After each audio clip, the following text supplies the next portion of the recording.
Welcome back to another episode of The Radio Psychs, your premier podcast for insights into everything mental health. I'm Dr. Aaron Haddock. And I'm Dr. Rhonda Yu. We're psychologists who care about people and bringing science to practice. And we're so glad to have you join us.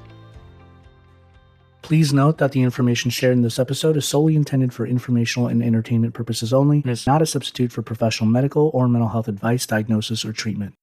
Today's topic is stress and your mental health. Stress. I know it well. Yeah, same here. Maybe too well. We all experience it. It's like something we all sign up for in the grand adventure of being human. According to the World Health Organization, stress is a global epidemic. Nearly 1 in 10 people worldwide experience a mental health disorder due to stress. And the pandemic didn't help to make the situation any better. That's right, Aaron. But it's important to acknowledge that stress doesn't impact everyone equally. Women, for example, are twice as likely as men to suffer from severe stress. Look around. Many are carrying a triple load, managing a job and taking on the lion's share of unpaid domestic work and childcare. Sadly, women are also more likely to experience trauma and sexual harassment. And it's not just gender, is it? Other factors play a role too.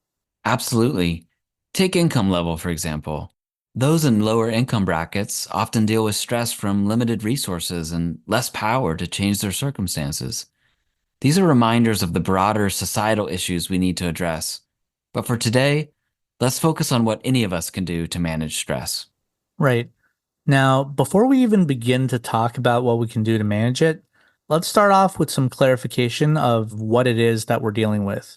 Aaron, what is stress? So stress is a physiological and psychological response to a perceived threat or challenge. It's like our body's alarm system that goes off when the brain perceives a threat or challenge to prepare the body to cope with it. It's a complex process, isn't it? When the alarm sounds off, it triggers two physiological stress pathways. The HPA axis, which releases a hormone called cortisol, and a part of our autonomic nervous system that we call the SAM, which releases adrenaline. So there's interaction between the brain, nervous system, and various bodily functions to get us in gear to respond. But stress isn't all bad, is it, Aaron? No, it isn't. In small doses, it can provide energy, enhance motivation, and increase focus. But it becomes a problem when it becomes chronic, when it sticks around for weeks, months, or even years because it stems from ongoing issues like financial troubles, a challenging job, or long-term health problems. It keeps the body in a heightened state for an extended period, and that can take a toll.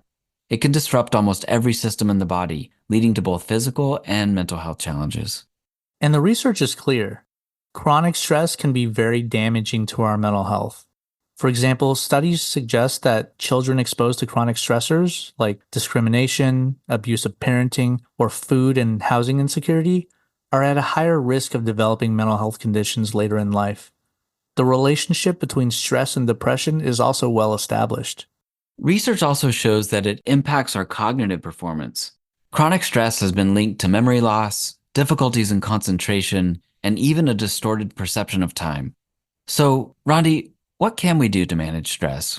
Well, the first step is to evaluate our stress, to get a gauge of it, because understanding it is key to being able to address it effectively. So let's talk about the things we need to think about to get a gauge of the stress in our lives. Sounds good. One important consideration is how often you feel stress. Is it a daily occurrence or is it more sporadic? If it's frequent, that's a sign we need to explore further. And then there's the cause or causes of stress. Where is it coming from? Is it work-related, family dynamics, or maybe a combination of the two? Figuring this out helps us to understand what triggers our stress reactions and can help provide a roadmap for effective stress management. Duration is another aspect to consider. How long has this stress been hanging around? Yeah, is it a recent development or has it been a long-standing issue? Understanding duration can help give us a sense of whether it's a temporary challenge or something that requires ongoing attention. Now, let's talk about impact. How can we evaluate how stress is affecting us? That's a good question, Rondi. This really requires that we take time to check in with ourselves.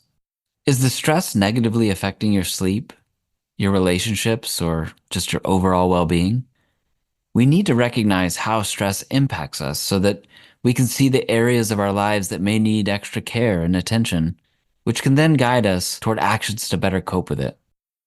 Now, speaking of coping, that's the next thing we need to consider. How have you been dealing with stress, and are the things that you're doing helping? That's right. We need to evaluate our coping mechanisms. Are you turning to healthy outlets like exercise or meditation, or are you relying on less effective strategies? This self awareness is a crucial step toward finding what truly works for you. And finally, let's touch on whether those coping strategies are making things better. Now, if your coping strategies are making a positive impact, you should feel a sense of relief or improvement. If not, it might be time to explore new approaches. Remember, this is an ongoing process of self discovery and adjustment. Great point, Rondi. Once we've evaluated our stress, it's like having a compass to guide us. If someone realizes they're experiencing low stress, it's an opportunity to maintain and enhance their well being. This insight allows them to continue with effective stress management practices and build resilience for potential future challenges. And if someone finds they're in a high stress zone, this insight can serve as a springboard for proactive intervention. Identifying a high level of stress should signal that it's time to implement targeted strategies. This might include seeking support from friends, family, or professionals, adjusting workloads, or exploring new coping mechanisms. Understanding the severity of stress helps in tailoring a response that addresses the specific challenges we're faced with. That's great, Aaron. So, to recap, to gauge the stress in your life, think about how often it shows up, pinpoint the specific triggers, reflect on its duration, consider its impact on your well being, evaluate your coping mechanisms, and see if those strategies are actually helping. Aaron, how often should we do this? Well, there's no one size fits all rule. Factors such as work demands, life events, and personal health can influence stress levels. If someone is undergoing significant changes or experiencing heightened stress, more frequent evaluations may be beneficial. On the other hand, someone who has a relatively stable routine might find monthly assessments sufficient. And if it's chronic stress you're dealing with, frequent evaluations are important. Chronic stress can have cumulative effects on mental and physical health. And regular evaluations help us monitor its impact and allows for us to make proactive adjustments to what we're doing to cope with it. Right. By consistently assessing and understanding stress, we can establish a dynamic relationship with our mental health. We can adapt our strategies over time, increasing our resilience and fostering a proactive approach to mental well-being. It's an ongoing process of self discovery and self care, isn't it? Aaron, I think this is a great start. Managing stress begins with awareness, but knowing where we stand on the stress spectrum is only the first step. What's next? The next step is taking informed action. It's about using strategies that are effective for us in managing stress. This is where the real power comes from. Okay, so let's talk about that in our next episode. This is a wrap for us, but stay tuned and catch our next episode when we dive into coping strategies for stress. In the meantime, if you're experiencing a high level of stress, it's perfectly okay to seek professional help. Stress is a common experience and you don't have to go it alone. That's a good reminder. And if you have questions, comments, or suggestions for future topics, we're all ears. Thank you for joining us on what we hope was a stress-free exploration of stress and the importance of understanding it so that we can better manage it. Take care and be well, everybody. Take care and be well.